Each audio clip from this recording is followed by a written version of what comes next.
Hello, welcome to this new dynamic antitrust discussion series. Today we're going to discuss about the very complex and long-standing relationship between antitrust and innovation.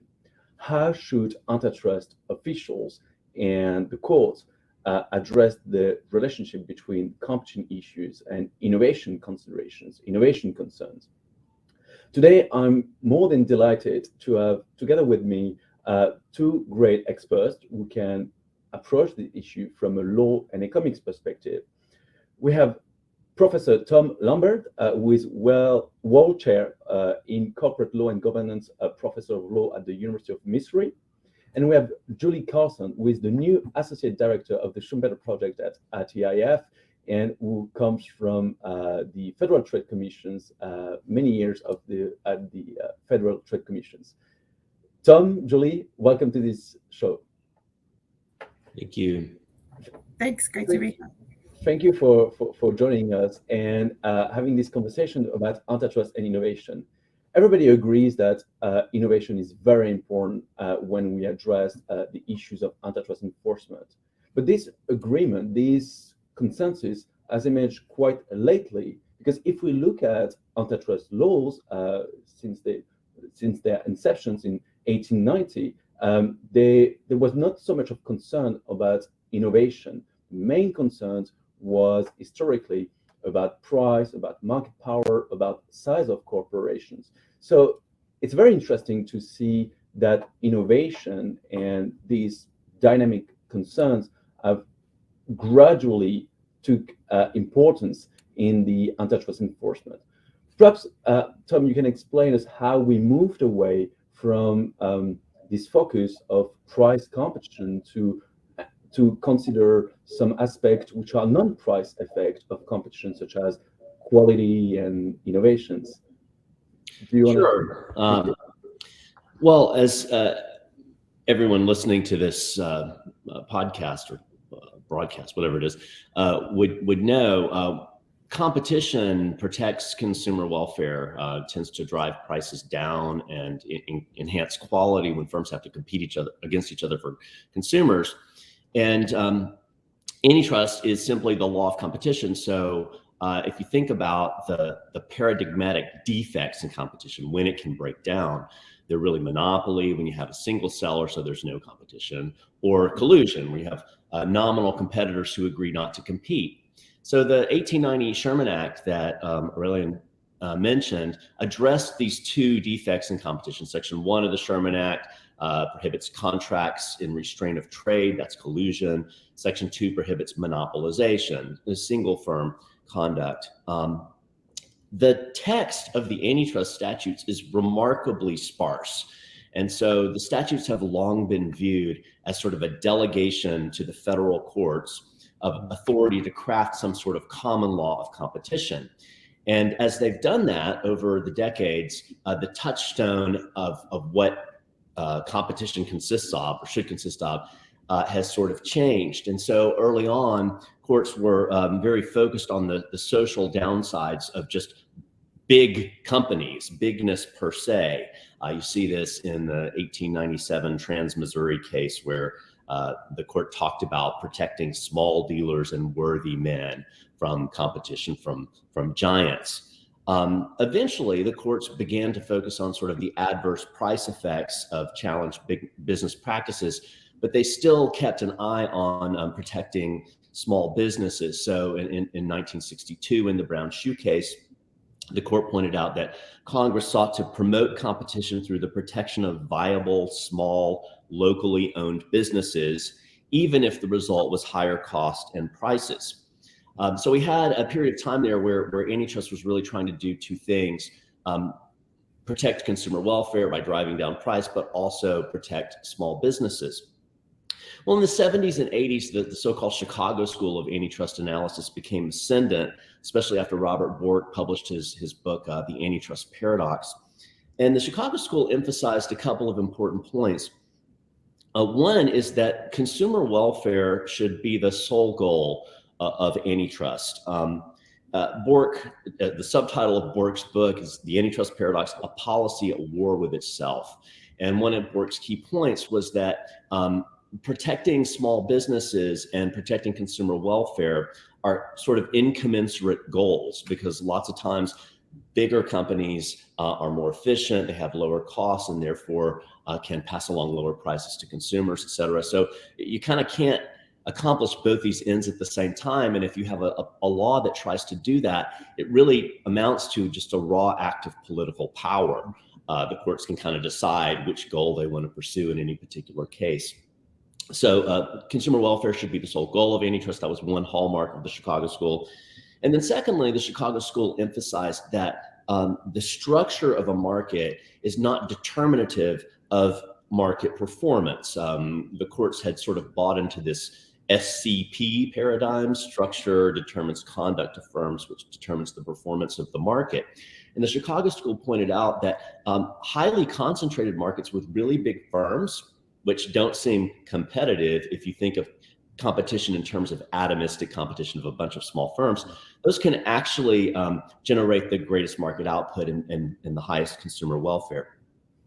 Now, the focus post-Chicago School was very much on prices, but the Chicago School was never blind to quality effects. And in fact, the Chicago School has long called for lenient treatment of certain practices that result in higher prices, but also generate higher quality goods and services. So resale price maintenance, for instance, is one of those practices that we know tends to raise prices, but it generates services that are good for consumers. So it enhances quality competition.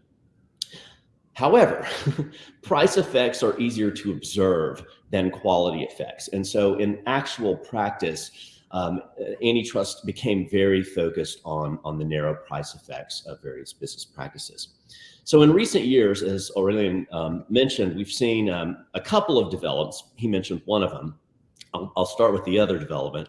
One has been the rise of these so-called neo-Brandeisians. Justice Brandeis wrote a famous essay called The Curse of Bigness, where he calls out sort of bigness per se.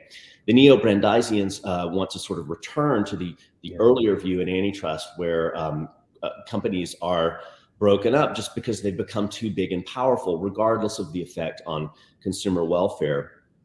A second new development in antitrust has been an increased emphasis on, as Aurelien said, innovation. We realize that there should be competition not just on price, not just on quality, but on innovation, creating the new products that don't yet exist, creating markets that no one has even thought of at this point. So both the neo-Brandeisians and the Chicago School thinkers are interested in innovation. The neo-Brandeisians, I think, are interested in innovation because it sort of furthers their concern to protect small businesses. They think these small businesses are particularly innovative, and so we should have an antitrust policy that protects them. Chicago School thinkers are interested in promoting innovation because, of course, innovation is a major source, perhaps the biggest source of improvements in consumer welfare. Now, the problem is that both the neo-Brandeisians and the Chicago School thinkers typically start with sort of static analysis. They're looking at what are business effects or economic effects of challenged business practices now, given the current markets that exist. And innovation, of course, is concerned with new markets that might develop in the future. So that's sort of where we are right now, trying to figure out how to adjust our antitrust standards, our thinking that has focused so far on sort of static markets, to take account of these dynamic considerations where innovation is a key component. That's great. Thank you very much for this very clear overview, where we can really understand that at the beginning was very much the anti-bigness exceptions, and even though we know that large firms as well as small firms can be very innovative, and this focus of innovation is very much newer, but still, as you rightly mentioned, we still part of this static analysis, wherever you take it, it's still very much static in a way. Antitrust enforcement has been carried out over the last few decades, I will say, and precisely, Julie, as a former enforcer, or at least part of the enforcement agency of the FTC, what do you think about this relationship of antitrust and innovation? that forces us to have this dynamic approach. But at the same time, I understand it's very hard for enforcement agencies to conceptualize what is dynamic competition and how do you operationalize dynamic competition. What can you say from your precisely very interesting experience? Yeah, sure.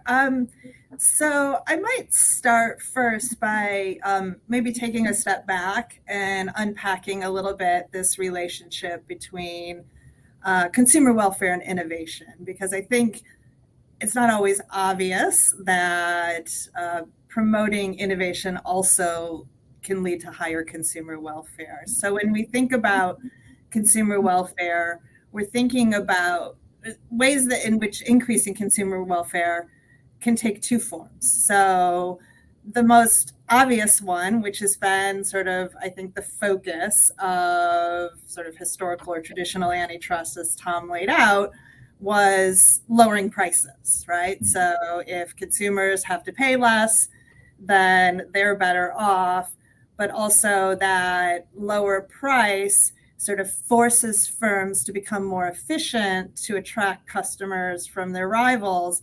That sort of frees up resources that can be used to produce other things that consumers also value. So there's this sort of indirect channel that lower price can lead to higher consumer welfare. But I think the other way that that consumer welfare can be improved is through the introduction of new products, right? So, when we get new goods and services, right, that increases consumer welfare as well. So there's this very sort of short run focus on price, but also this longer run focus on sort of new product introductions, but also innovation can also lead to new ways of producing the goods and services we already have that can further lower costs and increase price competition. And so I think those two are very much aligned in terms of thinking about promoting innovation as a way to promote consumer welfare. I think the agencies, because also Antitrust Division, the Department of Justice is enforcing antitrust law as well. I think the agencies do a pretty good job of taking innovation considerations into account. I mean, you see this, I think most often in some of the pharma work that the FTC has done, where they do focus on sort of what are those pipeline products that maybe the acquired firm has coming up, and how are those likely to compete with the acquiring firm, and really want to make sure that there's not going to be some harm to innovation through that acquisition. But at the same time, right, some of these acquisitions of potentially smaller firms can actually promote innovation, right? Sometimes smaller firms don't have enough resources to sort of deal with the riskiness of R&D. Sometimes the assets of the acquiring firm and the firm that's being acquired are very complementary, and so maybe they can undertake projects that weren't really possible apart from engaging in that integration. And so I think. I think that's something that the agencies should be taking account and do take into account when they're evaluating mergers. That's very interesting, because I understand from this conversation from you both that innovation should lead us to think about a size neutral approach to companies, because disruptors can be big or can be small, right? Innovators can be those small startups that disrupt the big incumbents, but also understand that large companies have the resources to materialize innovation, and these large companies can be disruptors as well. It's not because you're a large company that you cannot disrupt. And it's this idea of disruptive competition, like we see it, I mean, of course, in the digital market, but as you referred also in the pharmaceutical industry, we see disruptive competition every day all around us. And how can the agency can take this disruptiveness into account? That is a very problematic and a very complex issue in terms of potential competition or all these aspects. Tom, perhaps you have these some examples of what is disruptive competition. How can we, what cases or what illustrations we can have in order to illustrate the disruptiveness of competition, irrespectively by small companies, but also by large companies, which can be disruptors. Yeah, I mean, there's a lot of areas of antitrust law that we should think hard about how our standards furthering or reducing incentives to innovate. One that's gotten a good bit of attention, and Julie mentioned it a bit, is merger review. And a lot of people are arguing now that restrictions on horizontal mergers involving dominant firms should be strengthened to prevent acquisition of nascent or potential competitors, so-called killer acquisitions, where a dominant firm snuffs out competition from an innovative rival by buying it up. And this is a really hard issue because, as others have pointed out, that acquisition is a very attractive exit plan for investors in innovative startups. And so if we make it impossible to be bought by a big company, we eliminate one type of payout option for investors. Some data on that, from 2008 to 2019, 90% of startup exits occurred through acquisition. And there was a 2019 survey where 50% of startup executives said that their company's goal was to be bought. So this is a tough trade-off. If we make it too hard to acquire, then we're eliminating this payout option that could reduce. It's part of their strategy. It's part of their development strategy. Yeah, but another situation I think where antitrust law could be refined somewhat to encourage dynamic efficiency and innovation would be to clarify something about our monopolization rules. So when I was talking about the Sherman Act, there's one provision that polices collusion, contracts and restraint of trade, and then there's another that polices monopolization, which is single firm conduct that could impair rivals' opportunities and thereby reduce competition.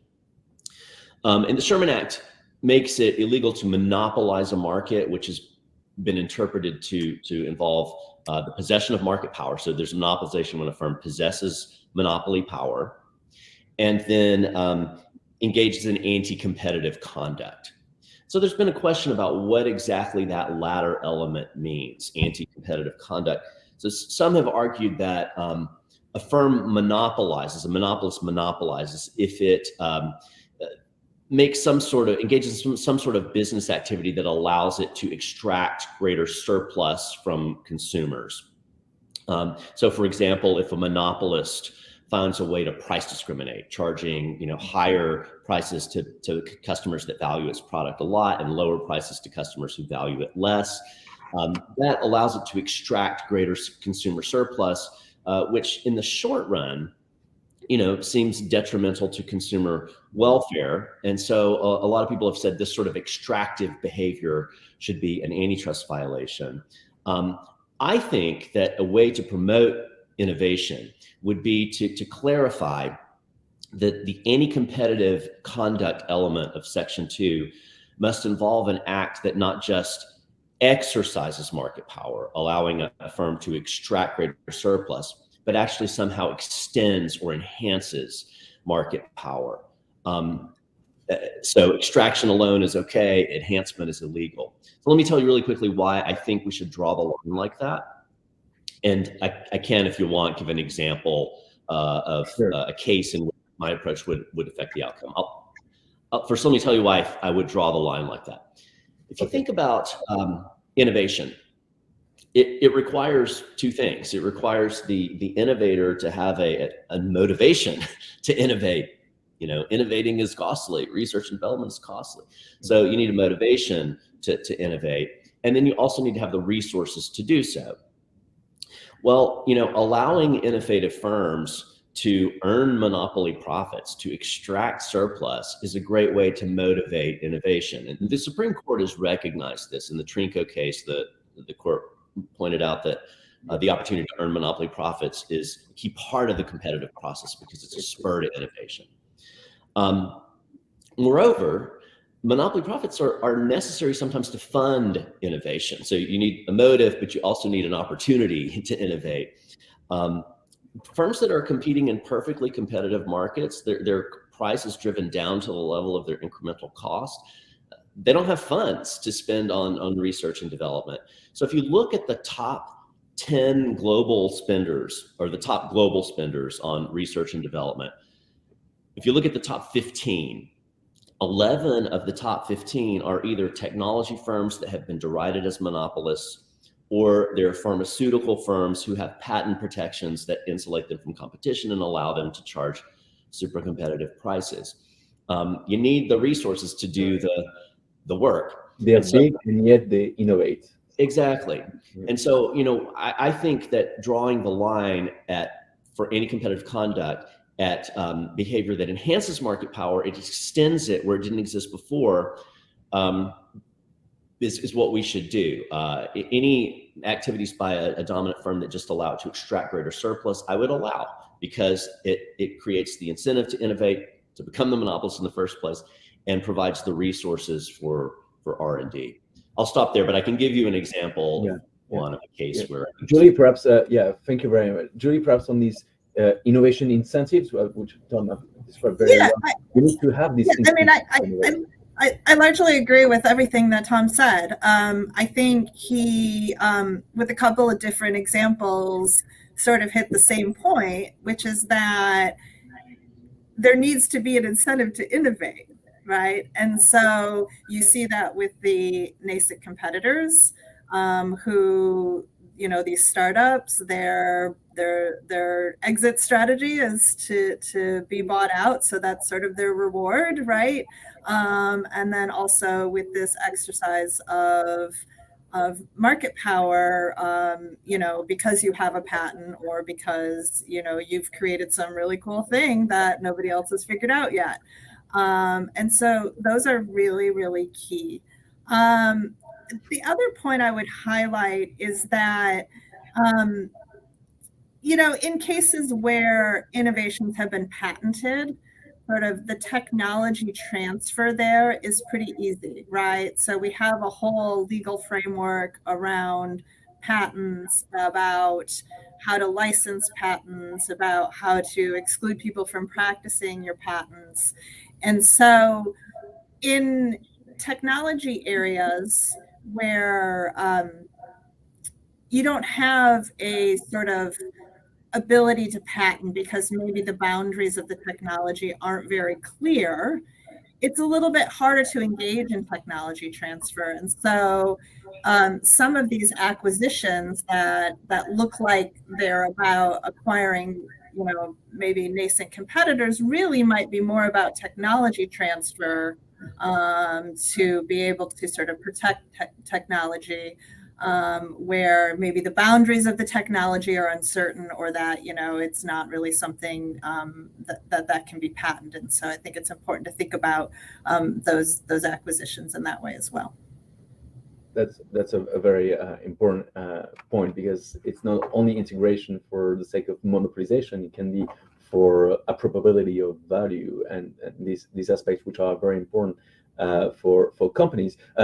Tom, if we have to give a couple of examples for our viewers to understand this complex relationship between antitrust and innovation, which case would you pick? Let's say these large or small companies being disruptors and innovators, and where there's a real tension between these the idea of perfect competition with the need to have some imperfect competition and innovation incentives, as we just described.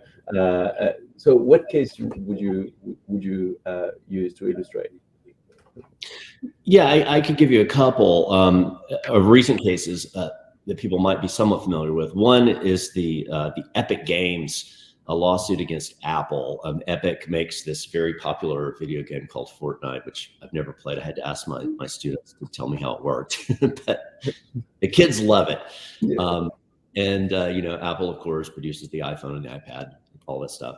And Apple requires that users of its products, its mobile products, acquire apps only through its app store, and it charges a revenue percentage for app developers that distribute through the app store. It's 30% most of the time. So Epic Games, maker of Fortnite, sued Apple over this and said, you are monopolizing here. You're extracting huge profits on apps because you have control of the app store. And so Epic was seeking to have those rules abrogated so that Apple would be allowed to require apps to be downloaded from other app stores, et cetera. So this is a good example of my line between extraction and extension. Yeah. Without doubt, Apple's policy does allow it to extract greater surplus from consumers and app developers. However, its policy doesn't really enhance its market power in any way. I mean, Apple has complete control of its mobile operating system, the iOS system.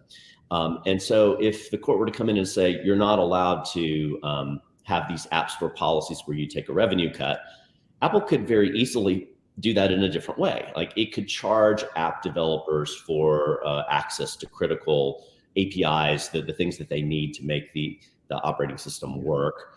Right now, it gives those things away for free to app developers, and then it earns money from charging, taking a cut of the revenues in the app store.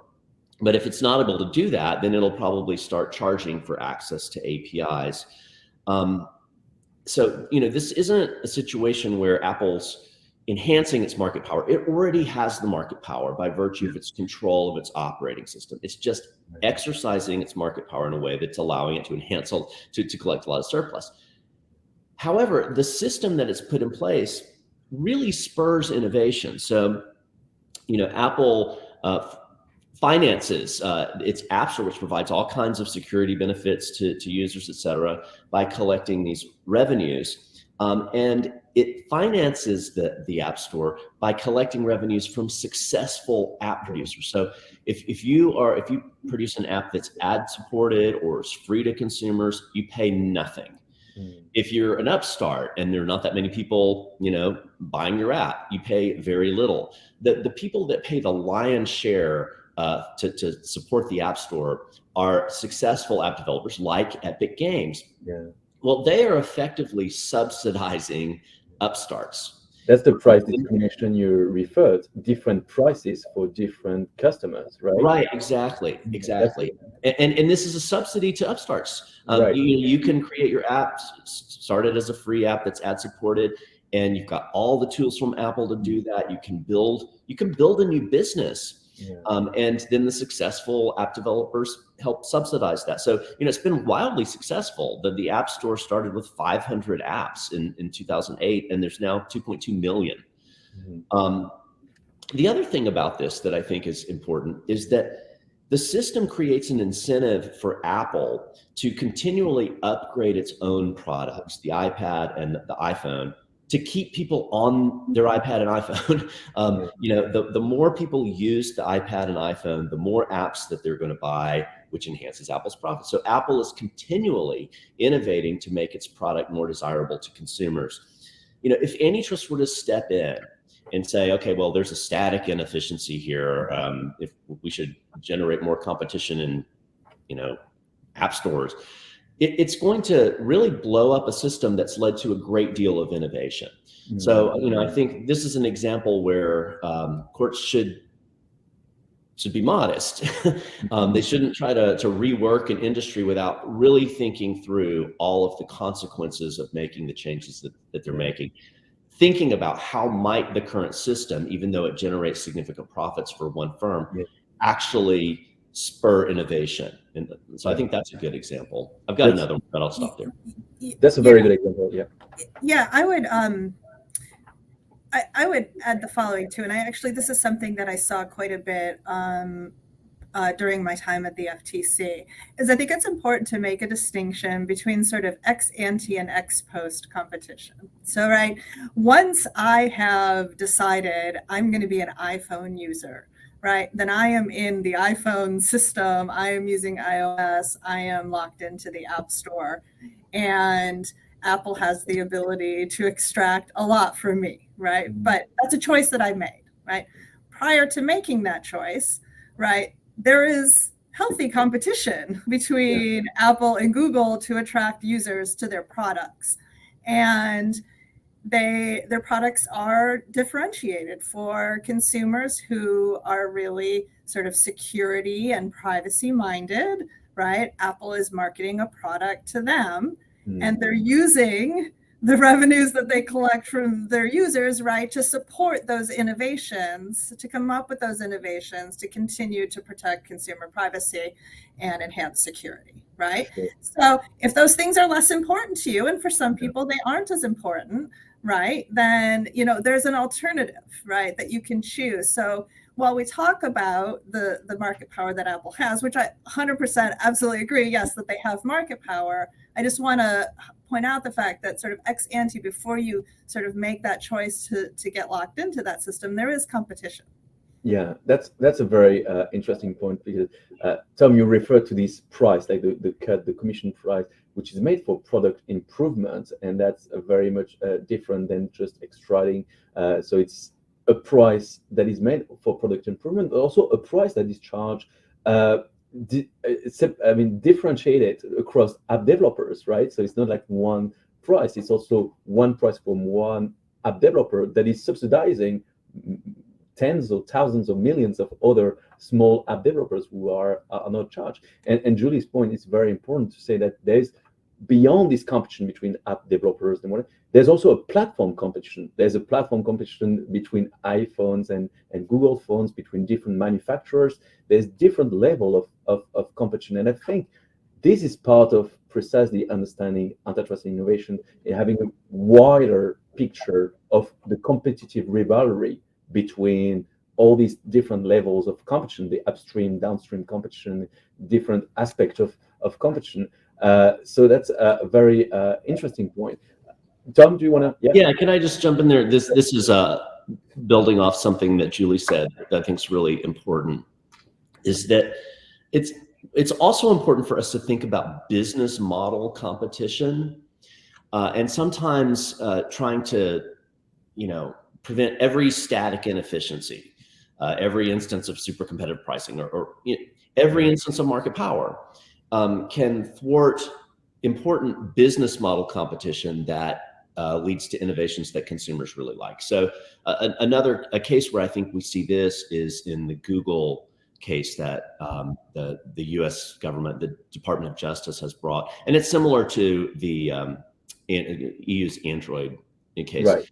But the Department of Justice sued Google for monopolizing general internet search, and the main complaint is that Google pays to have Google Search be the default search engine on various search access points. So it pays to have Google the default on iPhones, Android phones, web browsers, and then these sort of Internet of Things, internet-enabled devices like smart TVs and wearables that have an internet connection, et cetera. But by focusing myopically kind of on general internet search, the government's case ignores how Google's practices have created a new business model that's very attractive to consumers. So Android, for instance, the government complains that Google has put pressure on, created incentives for producers of Android phones, original equipment manufacturers, to put Google Search as the default. But that's how Google makes money off Android. Google owns Android, and it gives Android away for free. to OEMs that install it and sell their phones at a lower price than iPhones, because they're not having to pay to license the operating system. Google, of course, makes profit off search on those devices. So if the government comes in and says, Google can't, take steps to ensure that Google search is the search engine on Android, then Google kind of loses the incentive to invest in Android. It's sort of got two options at that point. It could vertically integrate into hardware, and we'd have basically another iPhone. So Google would make a phone with Android, with an Android phone that has Google as I don't know if you could do that. Google makes the Android phone, sells it, and earns money on that. And that's basically Apple's business model. Right. Another option would be for Google to charge a license fee on the Android operating system to OEMs. Well, Microsoft tried that. There was a Windows Phone for some period of time where Microsoft had to operate mobile operating system and charged a license fee. And guess what? Consumers didn't like it. It failed. That business model failed. And so, in coming in and trying to sort of enhance competition in general search by disrupting what Google is doing in the mobile area, I think the courts would eliminate a business model that's proven to be extremely attractive. I mean, there are way more Android users in the world than there are iPhone users. People like this business model, but antitrust intervention to focus solely on internet search, it could blow that up. And then with respect to, I'm sorry. No, please finish, Tom. I'm sorry. I was just going to say, with the IoT stuff, the Internet of Things. So, there's all these manufacturers that are coming up with products that have some web capability, and a lot of them have search features, and Google will pay to have Google search be the default on those IoT products. And the government is upset that that's allowing it to further entrench its search monopoly. But think about what else it does. Google has created a massive incentive for manufacturers to come up with ways to install search on their products. If you can create a product that has some sort of search, you can get money from Google for doing that. They'll share the revenues that they generate from searches on the product. So it's a massive spur to innovation. And if Google can't do that, I think we're going to see a lot less innovation in the IoT space. That's a very important point. Julie? Yeah, no, the only thing I was going to add to your point, Tom, about, what are Google's options, right? If they can't have that default search on Android devices, is that actually is going to harm static competition in phones, right? Like Android phones, if you want to find a cheap phone, that's going to be an Android phone. And so then you're basically left with a duopoly of, Apple and then a Google phone. And, cellular technology has really revolutionized how things happen all around the globe, right? You can go to places like India and you'll see, a farmer in the field on their cell phone, right? Which, in some countries, right, they've just sort of leapfrogged over, wired line phone service and just sort of went right to cellular. And so I think that's an important implication of this concern, over search dominance that maybe people are not really paying careful attention to. Yeah, and that's a very good example of Google Android, because it's just revert back to our discussion how price competition sometimes is just obsolete in this innovation-driven market. Because as you explained, Tom, it's like these are zero-priced market, right? They give Android for free. So there's no price. It's just a contractual restrictions and those folks, as they say in the case.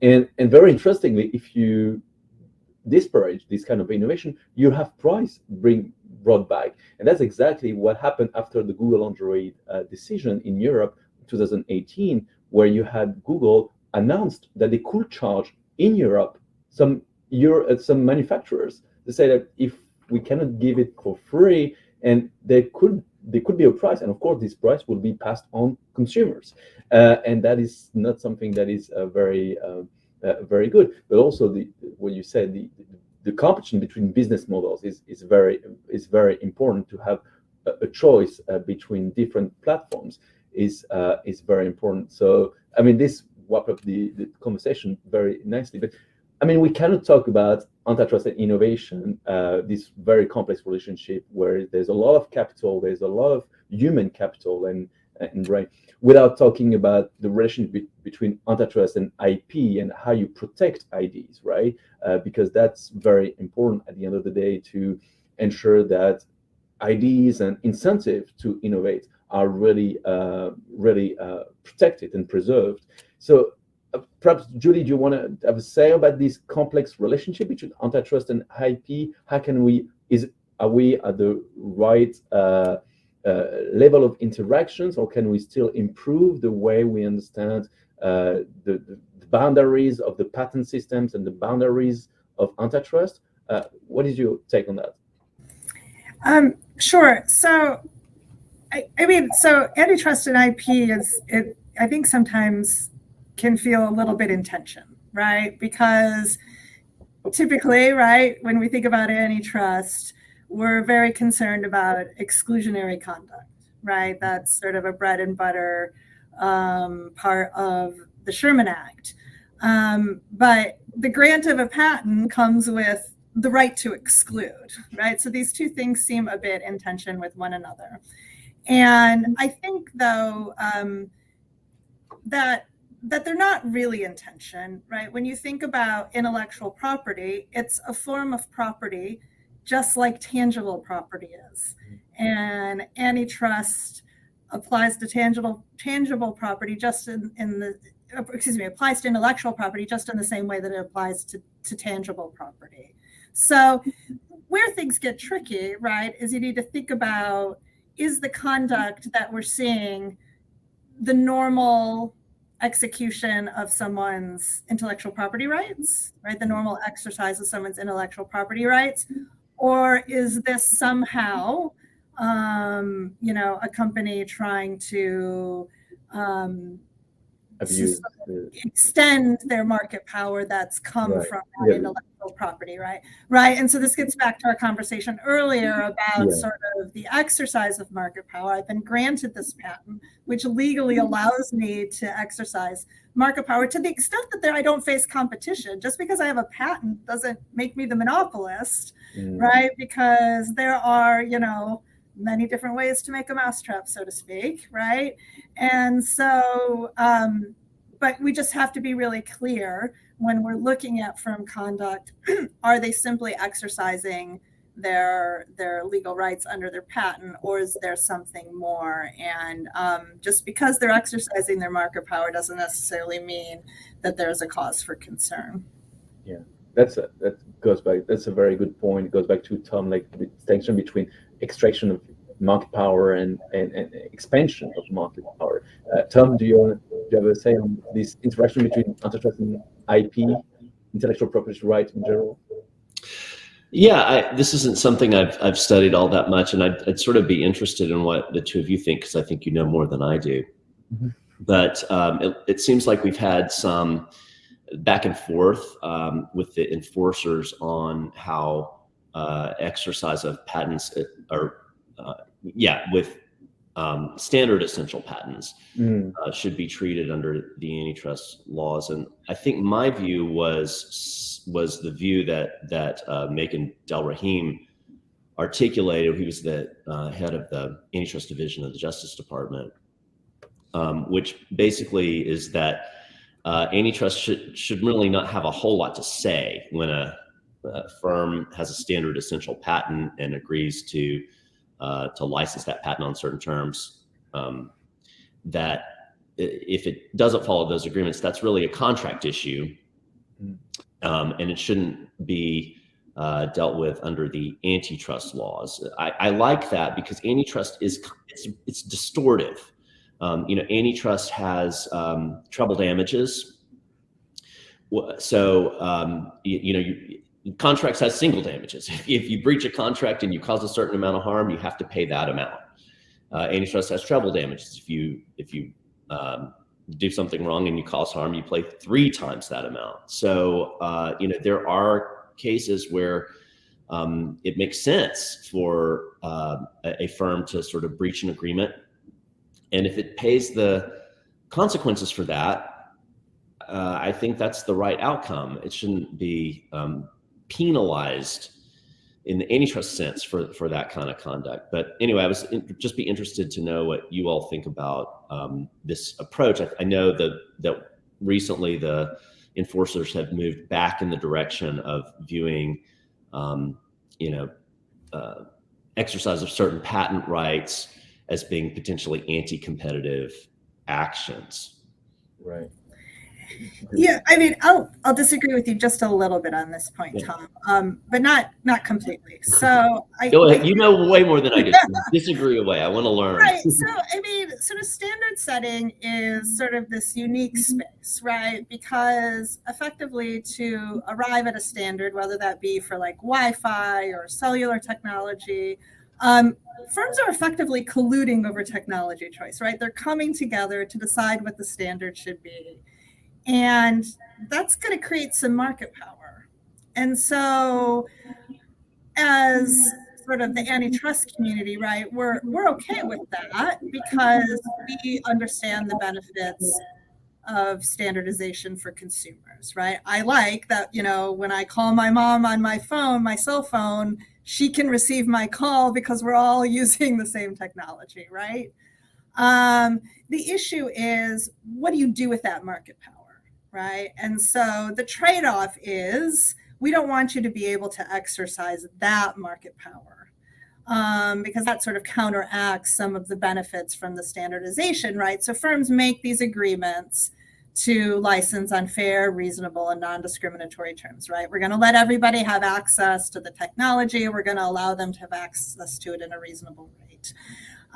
So where the trick comes in is, did I engage in some conduct that would ordinarily violate the antitrust laws to get my technology into that standard, right? So sort of the classic cases are the patent ambush, right? Where I don't disclose that I have patents, and then you incorporate my technology into the standard, and then I jump out of the bushes and say, I didn't agree to your fair, reasonable, and non-discriminatory terms, so you have to pay me, all this money. And so I think there is a narrow role for antitrust in some of these disputes. But just like everything else, we just have to be really careful in distinguishing between, is this really just a contract issue, like maybe you suggested, Tom, or is this something that normally falls under the type of conduct that we would look at under the Sherman Act?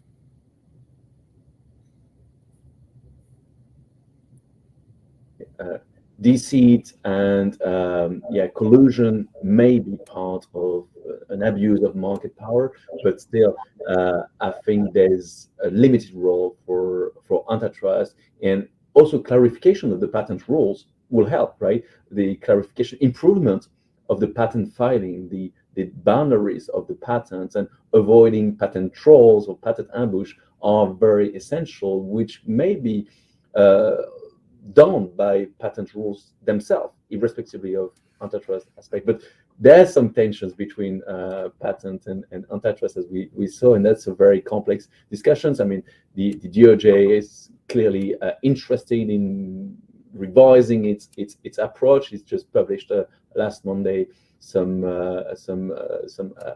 public comments. I mean, asking for public comments on the new version of these standard essential patents. So I think 2022 is going to be a year where we're going to have a lot of discussion about antitrust and IP and how you have a better interaction about those aspects. But I mean, I guess today we've really discussed broadly this aspect of antitrust and innovation. I think we really made a good job in trying to understand this very long-standing and complex interaction between antitrust and innovation. So I just really want to warmly thank you for being so kind and so clear in your explanations about the very complex issue. So thank you very much, Tom. Thank you very much, Julie. It has been a great pleasure to discuss with you today. Thank you.